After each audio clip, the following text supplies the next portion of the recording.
Good. Rollin. Ladies and gentlemen, thank you so much for coming to this panel. I'm thrilled. What? I'm thrilled that you could attend this, and I'm really excited about speaking to these gentlemen. We have watched performers. We have seen people in wild costumes roaming here for 2 days. We have seen all the visual parts of the horror film, of the genre film, of science fiction and fantasy. But before any of that, before we look at your skin, we look at the skeleton. And what is the skeleton of any great horror work?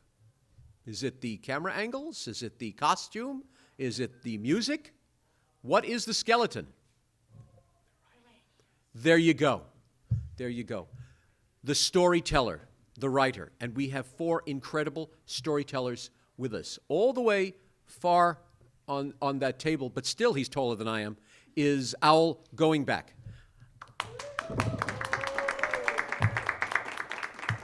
Owl Goingback is one of the few, and he is one of the leading Native American horror genre writers.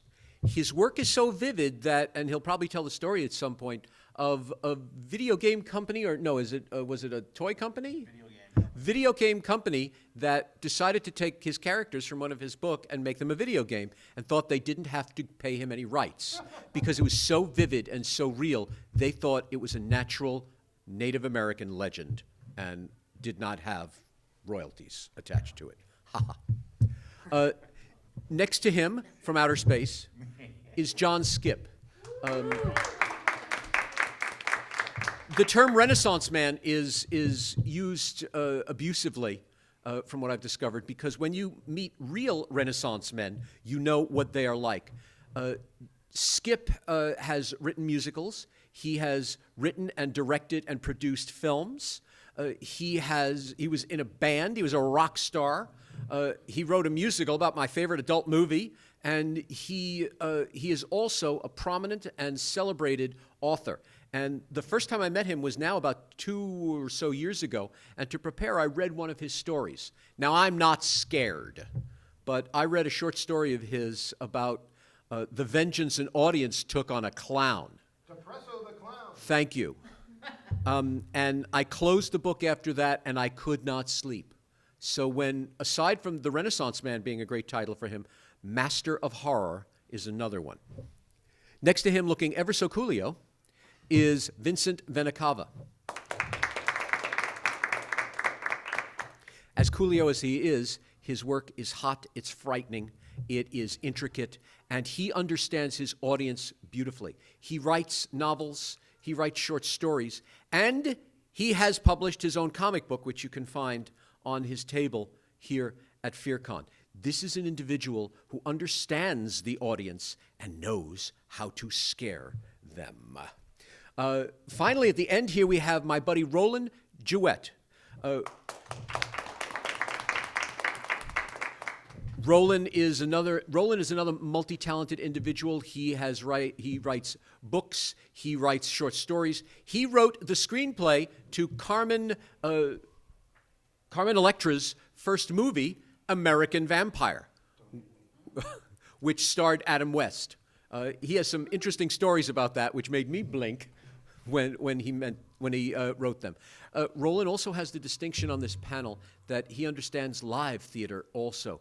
I met Rollin many years ago when he was working on one of his stage plays, and recently one of his plays, called The Big Dream, which may as well have been a horror movie when you look at the subject matter, reopened one of New York's theaters. The Abrams Arts Center reopened with a Rollin Jewett play. So on many coasts, he is the man. I'm not going to blab and blab and blab. I have one question, and then for this panel, and then I open it up to all of you, because the words that they give are worth gold. Gentlemen, we're at a horror film convention. Everyone here is dressed in some costume or wearing a T-shirt. They all have their favorite horror film. They all have their favorite horror character. So we've been saying horror, horror, horror this whole weekend immensely. What does that word mean? Who are you asking, man? All of you. Gentlemen, please include yourself in that. And pick up a microphone. What does horror mean? What does the word mean? We're all saying we love horror films, horror stories, horror characters. What is horror? I think horror is whatever scares you. Everybody has their own ideas about what scares them. It can be a great big shark. It can be a faceless bugaboo, like John Skipp says. Yeah, a Michael Myers, or it can be a supernatural creature. It can be something psychological that just frightens the hell out of you. Things that go bump in the night, the monster under your bed, whatever it is that scares you, to me, that's what horror is. Horror should be surprising and unexpected, and it should be different for everybody, I think. So. What's your horror? My horror? I tend to be afraid of maniacs. People who I can't understand. When I read stories in the newspaper or watch the news, and people who are out there doing things that are unfathomable, that to me is horrific. So that's the scariest thing to me, is somebody that you can't understand their motivations for wreaking violence on people, and not to be too serious about it, but that's what horror is to me. And to get into the mind of somebody like that would be a very difficult task for a writer, but there are writers up here who would be able to do that. I've tried to do it. I've been an actor in the past, and I've tried to put myself into the mind of a killer in several of my stories. And it's been a very interesting prospect to do that, and to do it convincingly is very difficult. So that's my answer. For me, horror it's a lot of things, but it's the manifestation of a lot of different feelings. Not just what scares me, but what pisses me off, what frustrates me, what disgusts me, what saddens me, what makes me anxious. I think about all those things when I'm writing, and then I try to manifest it in prose form. And sometimes it takes the form of a big scary monster underneath the bed, or sometimes it takes the form of a ghost. But to me, there's always a message behind the horror too. And when it's done correctly, that message is really makes you think about the bigger picture. Makes you think about those things that frustrate us, that disgust us, that upset us, and lets us relate these big scary monsters and these ghosts in these Victorian houses back to our real lives, and relate them back to our real life situations and the things that we see on the news and the things that we experience at home. So to me, that's what horror is. It's the manifestation of these real life things that we experience every day. But that's also why it's fun, because it's fake. It's the fiction part. It lets us forget about all of that. Well, not forget, but it allows us to cope with it a little bit easier, because as bad as our real life situations are, at least there's not really a big scary monster under our bed trying to eat us alive. So you say. You haven't been to my house lately. Okay, so I agree with basically everything that has just been said here. To me, as a genre, horror is the fiction of worst case scenarios. It's the place where the bad shit happens, and it's the place where we address the damage. It's the place where we look at the nightmare and put it down in ways where other people can see it and attempt to deal with it. Now, I'm kind of with the horror critic Douglas E. Winter, who said that horror is not a genre; it is an emotion. It is one of the colors on the rainbow of experience that life has to offer. And so I don't know, is that red? Is that black? Is it some delicious red and black combo? Again, horror comes in many, many, many colors and many shades, but there's always something intrinsically fucked up about it. And that is part of the appeal, and that's also part of the danger of it. Because when you're addressing worst case scenarios, when you're dealing with like the legit horrible shit, no matter what kind of metaphor you soak it in, whether it's a vampire to represent seduction and greed, or a zombie to represent humans with all the soul sucked out of them that are just mindless consuming machines that are only here to eat you down to your bones. Again, vampires, what's the great thing about a vampire? They're going to suck everything that's good out of you, and the best case scenario is you get to turn into a fuck stick like those guys, right? So, so that's a little problematic. But I think that there's a real value in addressing this stuff. I think that horror as a genre at its best is really, really good at facing that stuff down and giving us metaphors that we can work with. And again, horror and comedy as flip side of the same coin, you can take a horrible situation and you can either make it heartbreaking and tragic, or you can make it absolutely hilarious. I always think of, okay, when you slip on a banana peel, everybody laughs unless you break your hip. They leave you alone. Night comes and the ice weasels devour you. That's not as funny. Well, it's actually kind of funny. Yeah, I mean, I could talk about this shit all night, basically. I've spent so many years doing it. But when it comes right down to it, what do I find horrifying? Yes. Bullshit. Because I think that the bullshit is what gives us almost every horrible thing we ever have to deal with, is somebody who is totally full of shit, who is lying to us, deceiving us, manipulating us in some way so that horrible shit can happen and they can profit from it. Hollywood, basically. Well, amongst other things. Yeah, I mean, Hollywood produces many, many, many wonderful things, but it is the number one, aside from Washington, D.C., maybe, the number one manufacturer of bullshit on the planet. And, that's a little problematic. To me, horror is the thing that lurks in the darkness beyond the campfire, where we're sitting comfortable, having the marshmallows and the s'mores. It's the fear of the unknown. It's the thing that's scratching at the edge of our normal life, threatening to tear our normal lives apart.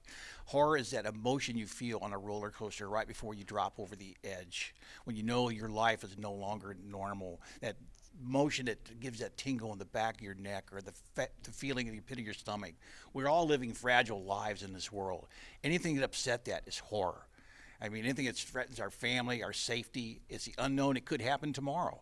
I mean, it's mankind's follies. I mean, it's war. It's, losing your home. It's homelessness. That's all horror. That's all the stuff we're afraid of rolled into one. Anything that takes the normal, everyday situation that we're used to, the mundane, and destroys it, that is horror. And what am I afraid of? The 6 o'clock news, mankind, watching what's really going on in the world. That terrifies me. I write escape fiction. I want people not to think about that. But what scares me is reality. It's funny. I was going to end that question by saying, what scares me? I have thank you. What scares me the most? My horror is tomorrow. I don't know what it is. On March 12th of 2020, my tomorrow was supposed to be Friday the 13th. Haha. That's it. How funny. It was the last day any of us were allowed to go outside for 18 months. So horror is tomorrow. Hey man, what day was the 12th? Was that That was a Thursday. Was it Thursday or Friday the 13th? It all began on Friday the 13th. That is fucking nuts. I just gotta say. We were in a horror movie. Anyone have any questions for our authors? I dare ya. There's two. Most of you, or if not all of you, write for different kinds of media, so all across the board. And I was just wondering kind of what the differences are, if you approach them very similarly, or if you have like different processes for the different Can I take that one? Well, yes, yes. Rutabaga. No, okay, so writing fiction and writing screenplays, it's like the difference between writing an epic poem and writing a haiku. That in a novel you get to and have to express everything. You basically, as a novelist, you are the writer, you are the director, you are all of the actors, you are the cinematographer, you are the production designer, you are the wardrobe person, you are the hair person, you are the stunt people, you are the special effects, and you are everything else. And you have to communicate all of that with words on paper. Now, when you're writing a screenplay, what you have to do is create a blueprint that is simple and direct and goes for like 90 pages so that in those 90 pages, people will read it and they will see the movie in their head, and then one of them, called a producer, will manage to raise the money to be able to hire all the other people so they can flesh all that shit out. And so writing a novel is much harder than writing a screenplay, much harder by orders of And I magnitude. think it's more personal too. Well, yeah, because one of the things that novelists can do that screenwriters can't is be inside the heads of the characters. So you can live in their experience, whereas in a screenplay, what you're trying to do is create a blueprint by which again, a producer will raise the money so you can bring all these people together, and then an actor, by saying nothing with just their eyes, can communicate the internal experience that those pages and pages of internal dialogue will do in a book. So you're kind of spreading the wealth in that sense, unless you're the writer, producer, director, and star, like some people I know, and then you're tackling all of those things. But in a nutshell, that's the difference. Yeah, I've written prose fiction. I've written for stage. I had a show that toured the country. I've written comics, and I've written screenplays. And to me, just like what John was saying, writing prose fiction is 100% the most intimate. It's my heart to you. And just to kind of repeat what he was saying about the screenplay, your audience is not the audience. It's the people with the money that say, "Hey, this was pretty good. We can give you some money. Maybe we'll make something." And then it's out of your hands. Comics. I'm not sure if anybody here else has written. Oh, you have. Yeah. I also don't know what your level of control over the comic was with the art and stuff, but I was like the big boss when I was doing it, and it was like a really long screenplay. Yeah. Art is exactly what I want. Yeah. When you write a comic script, there's like no right way to do it, but the best way I think is you really you get very, very descriptive, and you tell the artist what you want. It really depends on what artist you're working with. If you've got one guy and that's just not how he works, you give him kind of like sort of bullet points about what you think there should be, and he can knock something awesome out. Then then he sends you back the pencils, and you approve it or whatever. You find out how they work, and then you give them. You have to work with other people to create a comic. Yeah. I mean, unless you're multi-talented and you can draw too, which I wish I could. I'd save a lot of money on art. And then with stage, the guys that have written for stage, it's the actor's interpretation of your script is what the audience is getting. I've never directed anything, so It's really fun. I want to boss people around. That's really fun. That would be really fun. But yeah, writing for me, just basic prose fiction. It's so personal because there is no filter. I mean, there's editors, there's beta readers, but for the most part, there's no filter between you and your audience. I guess poetry would be the most raw. Well, but poetry is very rarely narrative. Yeah. So, Well, yeah. in that sense, poetry is like music, which is also like an immensely personal way to communicate with people. In some ways, I think the most personal because you feel the emotion even before your brain starts processing it because you feel it in your nerve endings, you feel it in the beat and stuff. But yeah, as a writer telling stories, fiction is I think the most direct and the most personal. So I have a question to you, my friend over there, regarding what Jay was mentioning about the video game or the character. If you can elaborate more about that, and then to all of you, is this something you are interested in like writing a horror video game? I mean, there are a lot of them out there, like Resident Evil franchise or Until Dawn, which is an interactive game. They also brought Rami Malek into this game and other people. And is this something that you're interested in bringing your artists, writers, or horror writers to this gaming world? Well, I'll do anything they pay me. I'm a prostitute for you know.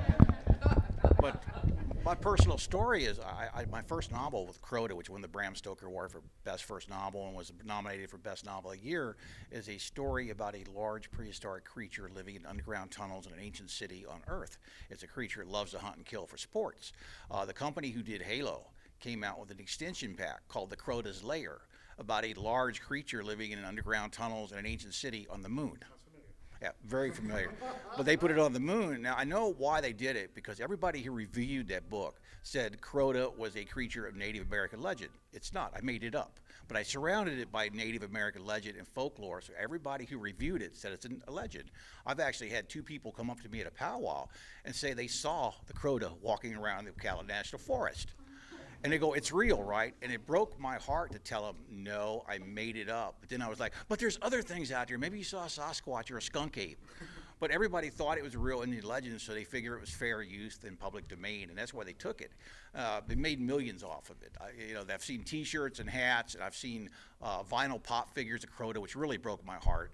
On Amazon now, amateur writers who are, doing Crota books, because they're basing it on the game system illegally. They're fan fiction, but it's all based on my stuff, and they just don't realize it. Unfortunately, the people who did Halo have got $1 billion in the bank. I cannot get a lawyer who will go after them.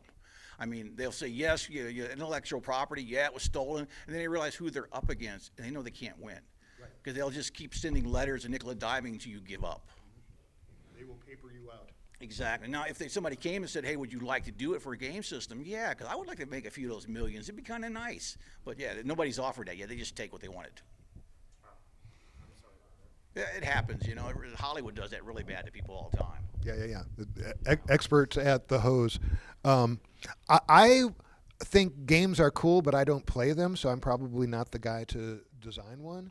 But if somebody who is really good at designing games came to me and said, I would like you to play with me, and there's a bunch of money involved, I would think about it.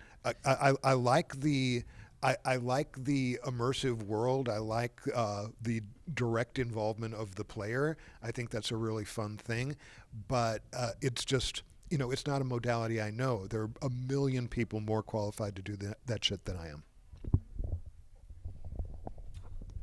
Yeah, I go along with that. It's not something that I'm looking to do, but of course, like the other writers up here, there's a price on everything. If somebody came to me with a check and said, this is what we want you to do. We want you to build a world and create characters and, create something that's immersive. And I would say, sure, just tell me what you want and I'll try to produce it for you. But my son is 14 years old. He's really into gaming, as most 14-year-olds are. So I do look at it. It's of interest, and it's quite sophisticated and very involving. And I think you need a huge team of people to do these games. I don't think there's just one writer that writes something and gives it. I think it's a team. There are teams involved, yes. Yeah. So, I would love to be part of that team. I don't know that anybody would be, seeking me out for that particular thing. I was involved in the writing of an indie game that kind of fell through. So I have a little bit of an experience. It was a story-based game too. But right now, no, I wouldn't want. It would really have to be a lot of money, and I don't think they'd be paying it. But right now my focus is just writing what I want to write, and that's books. And that's where I am right now. So probably not. I probably wouldn't want to get into games. Thank you. Yes, sir. Okay, so my question is, like you were saying about the scariest thing for you is seeing the news. We're in a society right now is like so bombarded with horror and science fiction and just everything. When I look at 9/11 and 20 years later, you're getting more and more details of how horrific it was. Sure. How, like conceptually, when you think of new horror stories and comparing it to real life, like do you find yourself blocked with writing? No, you don't find anything that. My latest book is called Don't Push the Button. And so much of what it does is look at every kind of thing that, every aspect of life that, as I was saying earlier, is a worst case scenario, and attempting to address it directly. I like doing that. To me, that feels like a useful place to put my rage and my imagination. But again, I agree with everybody and the different aspects of what they're saying here. Fear of the unknown. Nobody saw those fucking planes coming. And the minute they hit, and you saw the people jumping out of buildings, to me, that's the quintessence of the horror of 9/11, is people jumping out of buildings, like they could fly, but they couldn't. And just the horror of that moment, and also the weird freedom. The thing about horror is, it's not just scary. It's also exhilarating. I think that everybody has a monster in them, and that part gets spoken to in horror in ways that very few other things will allow you to do. And at the same time, we are appalled by the monster in us and the monster in everything else. We also, we grew up afraid. As a species, we grew up afraid of the animals that would prey on us, and so our monsters have teeth and they have claws, and they come to devour us in the night. That's in our fucking DNA, man. That's our genetic programming. So it's a big, wide playground in which to play. And again, I think horror is just one of the colors. If you want to address life as it actually is, you got to address the horror, but then you also got to address the love, and you have to address the humor of the situation. You got to address all these things, and if you do that, then you have a fiction that is alive and germane, that is pertinent to the life that you actually live. You got something to fucking say. That would be my take. Sorry about that. Other questions? Yes, sir. I'm a writer myself, and I just want to know how you guys, the process when you guys go through it. Do you guys tend to lose yourself in your stories, and when you come out at the end of it, do you feel emotionally drained as well? I mean, I usually do when I get through it. I feel fucking relieved. Like I just took the world's biggest shit. I hear that. Man, when you have a story, it just eats at you. At least that's how it feels for me. It eats at me. It eats at me. It eats at me. It's like some little brain worm just in there, just gnawing on my cerebral cortex. That's how you gotta write. Yeah, and you got to. But you don't get that relief. It's always there. You don't get that relief until it's done. This day and night, when you close your eyes, when you're in the shower, when you're with your lady in the bedroom or something. It's there. It's fucking there. And you don't get that, you only get that relief when it's finished. And then that relief is only temporary because then another fucking one hits you in the head. And you got to write that one. Usually when I do a novel, I get into the story because I'm seeing it in my head. I don't always, even though I've done an outline, I've got a pretty good idea how it's going to go. The characters take over, and I'm along for the ride. I'm watching them. I'm enjoying the story.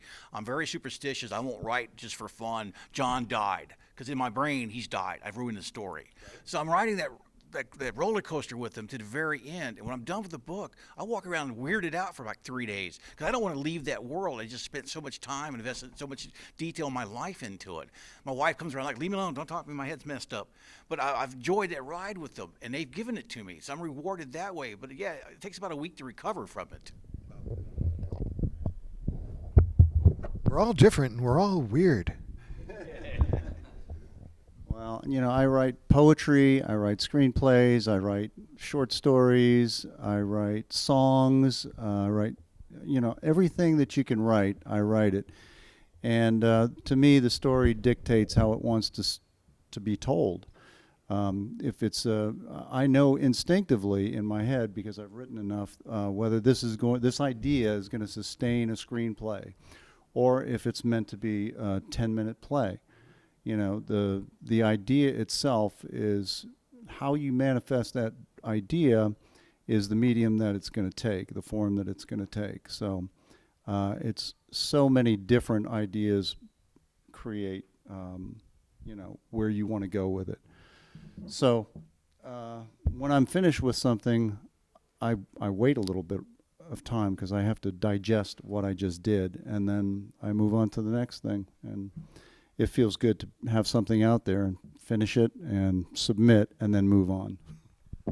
Now, yeah, I don't think that I answered your question in terms of how I feel when it's done, because I'm the kind of person who has like a bunch of creative burners going at all times, and I have to like push one to the front, and that's the one that I can focus on. That's the one that's at a high heat. If I put that much heat on any of the other ones, they're all going to burn while they're waiting. And when I'm done with that one, I'm like, great, cool. Now I can move on to the next one. And if I have to grieve the loss of characters or the loss of being in that world, then I do that. If I want to throw a party, I do that. Every work has its own very specific emotional relationship with you. And so you respect it for what it is, and then you move on to the next one. And but one of my mottos is, I want to enjoy this, so I want to come out of the experience happier than I was when I went in, and then I want to go into the next one that's going to make me happy too. So man, giving yourself things that you're excited to do is like the best, and then you get to go and do another one. So that's kind of how I treat that. Like I'm on this adventure where I get to do this cool thing and I get to do that cool thing, and every time I tick one off, it's like, it's like chef kiss. It's a catharsis is what you feel at the end of it. Yeah, it's an exorcism, really.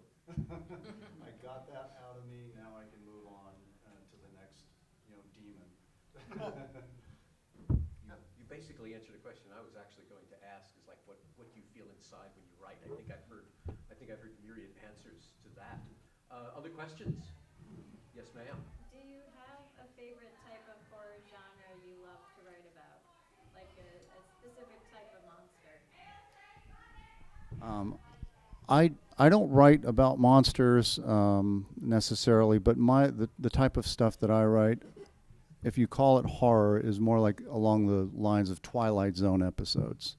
They're more mystery, suspense, psychological mindfucks type of thing. Surprise endings, I like twists and turns. I have written a couple of screenplays that have monsters in them, so I do like supernatural characters, mythological characters, but I like the psychological aspect of those characters as well. The whole duality of man and the Jekyll Hyde, the beast within. Those are psychological aspects that I like to explore in main characters. So that's what I enjoy. My favorite stories are the ones. Writing is therapy, I think, for all of us. Not every story we write is therapeutic and for us. Sometimes we get paid to write other things. But my favorite stories are the ones that are about are a reflection of what I've been going through in life. You know, I think I wrote a story about being alone on Christmas. You know, I wrote a story about being insecure about my art. So like my favorite ones are the ones that were basically just therapy for me. Stories that I wouldn't, even if I never put them out, they're stories that I would have written because they helped me cope with those feelings. And then to be able to get to share them with other people, it's scary, it's terrifying, it's just exhilarating too, though. And it feels wonderful when people respond well to them.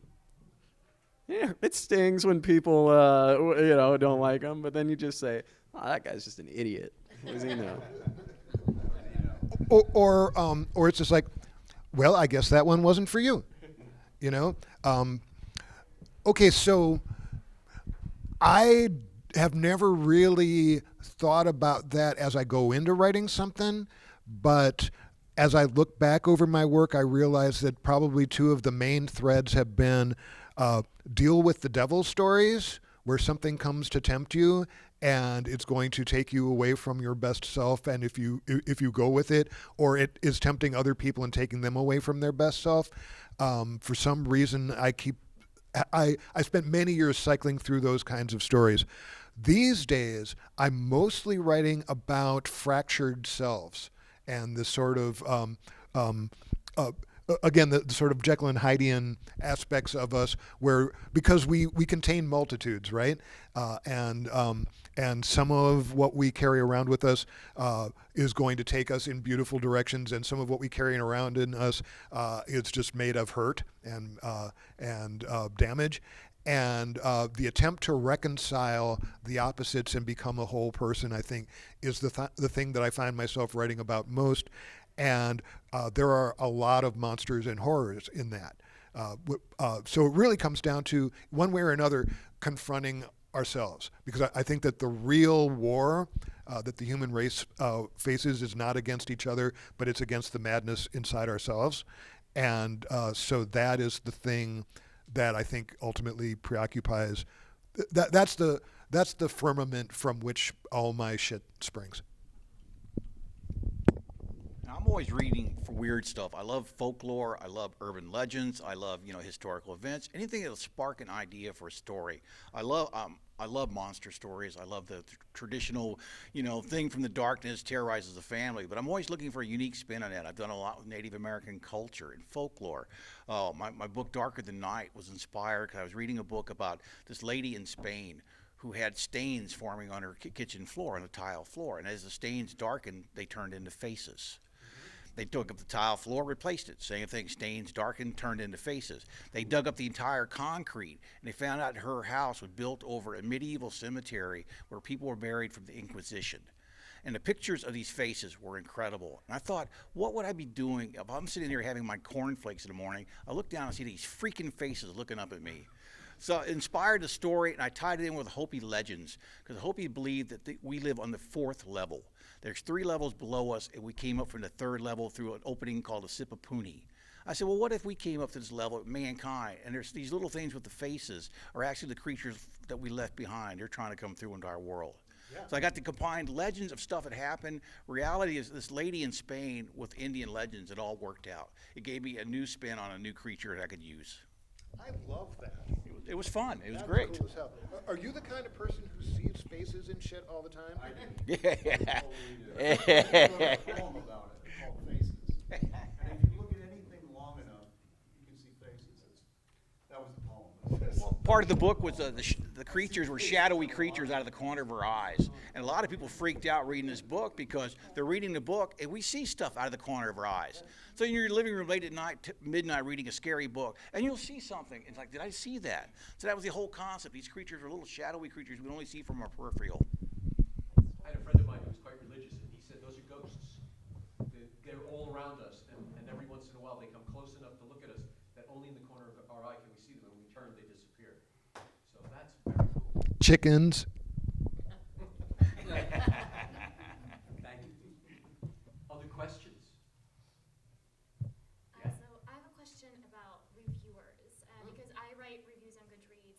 a book review blog, so I love novels. And I just wanted to ask about your relationship with kind of, do you read your own reviews?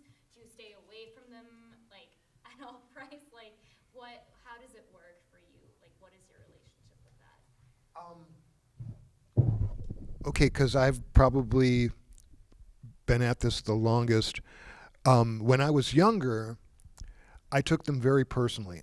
There was a situation, my second published novel, which was called the Cleanup, and it was about it was sort of a supernatural New York City vigilante story about somebody who realizes that he has the power to fix things, but horrible consequences would come as a result. And it was an extremely violent, extremely brutal, really kind of heartbreaking thing. And there was this one reviewer, this major reviewer, who said, this book is an assault against the reader, an experience I recommend to no one, a brutalizing book with no compassion and no redeeming social value. I felt that this book was full of compassion, and I was going to those brutal places for what I thought were extremely good reasons. I was furious at this thing. So then I wind up at this convention, and the reviewer is there, and I'm like, oh, and I start to move toward him. And Douglas Winter, the critic I was mentioning earlier, and his wife did the coolest thing. Douglas Winter, who's about 6'5", and therefore substantially taller than me, stands in front of me and starts talking reason, while his wife, Lynn, who's about 2 or 3 inches shorter than me, starts massaging my shoulders. And they calmed me down to the point where I wasn't going to go and just like blow into this motherfucker. And then about an hour later, I wound up at the bar, and he's at the bar, and I'm like, dude, can I buy you a drink? I would like to talk with you for a little bit. So I bought him a drink, and we talked, and I explained to him how much his review hurt me, and he explained to me how much my book hurt him. And by the end of about an hour, we loved each other, and we had the best time, and I'm so glad I didn't kill him. As a result of this now, when I think about reviews, I'm kind of zen about it. I'm sort of, it's like, if somebody loves it, I'm like, that's great. And if they hate it, I'm like, that's too bad. But I don't take it personally. If they say something that, if they call me on some shit that I was not aware of, and they point out something about my book, and I go, oh my God, they're right. Then I go, damn, I wish I had been smarter when I wrote that. I will try to do better next time. But I don't take it personally, because I understand that all art is a Rorschach test, and everybody interprets it the way that they do.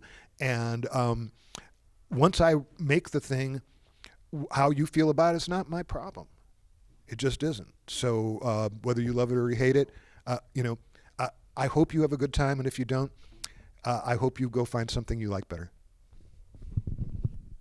The older generation is always talking about how soft the younger generation is, but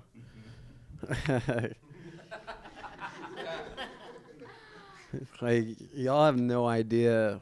Before I was ever published, I got my name out on YouTube, and that is the most toxic place. The comment section in YouTube is the most toxic fucking thing you've ever seen in your entire life. And I got a pretty decent following. My stories would get like 100,000, 200,000, close to 1 million hits. And, so people started to know who I was. So I read the comments, and these people are like Vincent kills kittens in his free time. There's like all kinds of shit. I wrote a story about a guy that murdered his wife. And there's this whole conversation. A bunch of people are just like, this is why Vincent hates women. This is just like these are a bunch of idiots on an internet forum are talking trash about. So I'm so numb to like the actual reviews I get on like Goodreads or like a book reviewer or something like that. I don't care if a book reviewer hates my book. At least he's not like accusing me of hating women or killing kittens or something like that. But what if they do? They do hate my what book? What if they do accuse you of hating women and killing kittens with them? Oh, well, I mean, I would probably say something, but I have never had a situation like that. Yeah. And I think that's the thing. I think a rational person isn't going to read my stuff and think that. Right. But on the internet, like on internet forums, anybody can say anything they want. Yeah. So somebody with like journalistic integrity probably isn't going to at least publish that opinion. No. Based off of my work, my body of work. Did I mention my that I dislike bullshit? I think I mentioned it. The internet was a mistake. I laughed very hard. You made me remember. The very first professional review I ever got as a director, a stage director, was in the New York Times. And it was for a musical I did off-Broadway. And the review said the play directed by J. Michaels was not dull. Now, up until that point, every review I had ever gotten, I was like John Skipp. Every word I would analyze. What do they mean by that? What did it? But when the New York Times wrote the play directed by J. Michaels was not dull, it gave me such a laugh. I laughed so hard because I imagined the marquee in front of the theater. Not dull, New York Times. And after that, when I look at reviews, I hear in my head, not dull. And so whatever they write, good and bad. And recently I had a scathing article about me in a magazine, which I loved more than anything else. I actually kept it because no one had ever been so nasty to me. And for some reason, I just enjoyed it. And I look back on it and say, not dull. And I realize, like everyone here has said, it's their shit. If someone's going to read one of Vincent's stories and decide that he doesn't like kittens because of it, okay, well, that's their shit. And I mean that in any sense of the word. So you gave me a good laugh. And now in my head, I'm hearing, not dull, again, after all of these years. We have time for one more question. Does anyone have one more question of these distinguished gentlemen? I do have one more. Yes, sir. Okay, so did you guys ever write something and then like read it later and say, I can't believe that came the fuck out of me? In a good way or bad? All the fucking time. And yeah, no, it's what's really, really interesting, especially the many, many, many years that I spent writing drunk. And then. He means that's a character named Drunk. No, it would be amazing. And then I would go back and I would read what I wrote, and I said what? But fortunately, I'm very lucid drunk, so I if I write something and I don't like it, I sure don't publish it.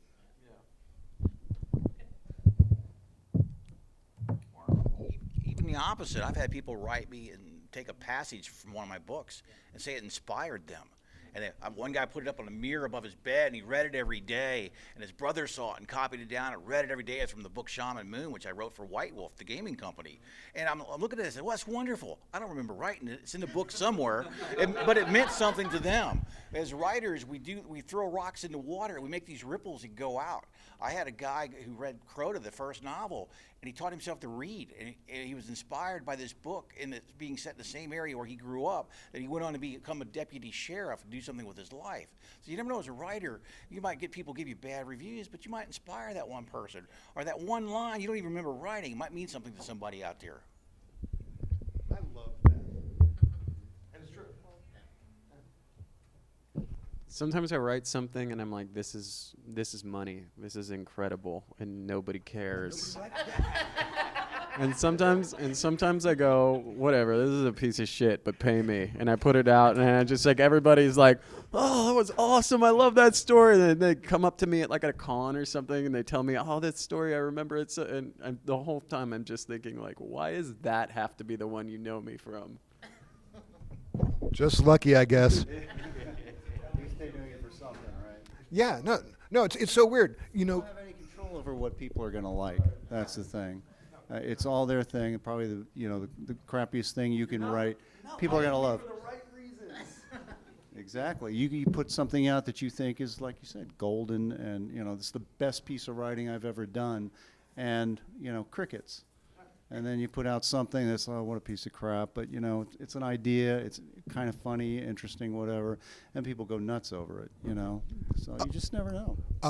Christoph Paul, one of my editors at Clash Books, who's publishing my new book, he posted something on Twitter this morning where he said, because he's a novelist and a songwriter, and he's like, writing fiction, sit with idea for 4 to 6 years, rewrite it 4 to 6 times, do many drafts, argue with your editor, argue with your agent, have it maybe published to mix reviews. Songwriter, accidentally play an A minor chord coming out of a C. Song comes in 5 minutes, everybody loves it, you make a bunch of money. It's absurd. The whole thing is absurd, and that's awesome. Anything else from our audience? We sit here and we honor, like I said at the beginning, we honor the Spielbergs because of the magic they do with the camera. We honor the artists up there on the screen. But at the end of the day, the first person to put their hand underneath the knife, the first person who says, I'm now going to open my heart and tell you what has been gnawing at my brain for 4 to 6 years, and I'm going to write it, and hopefully no one rewrites it into something crap, and then hands it to a terrible actor or whatever. The first, I liken authors to parents. Grandpa comes in and buys you candy, and when you have a sick stomach from it, he goes home. The aunts and the uncles do that also. It is the parents that hold and love their children. And the authors are the ones that write the children that go off to the schools of the directors and the actors. And I applaud all authors, and I applaud these 4 artists that are in front of us. Thank you, gentlemen.